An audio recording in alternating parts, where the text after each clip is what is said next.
twist and pull, or you just turn it like that. Okay, because it's just a hook and it unlocks it. So you go like that, and that unlocks it from the bottom.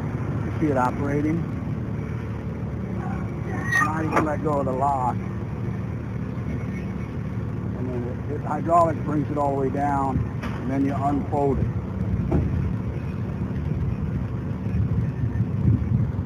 It's on the ground. Now you can unfold it.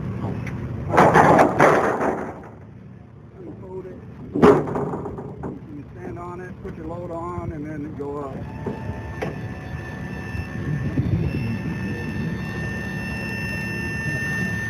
So you got to hold it open to unlock it here.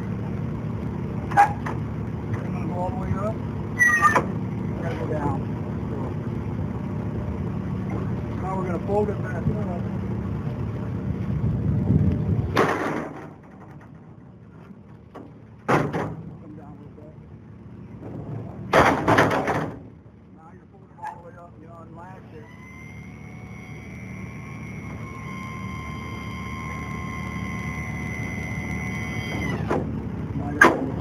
Perfect. That's your safety.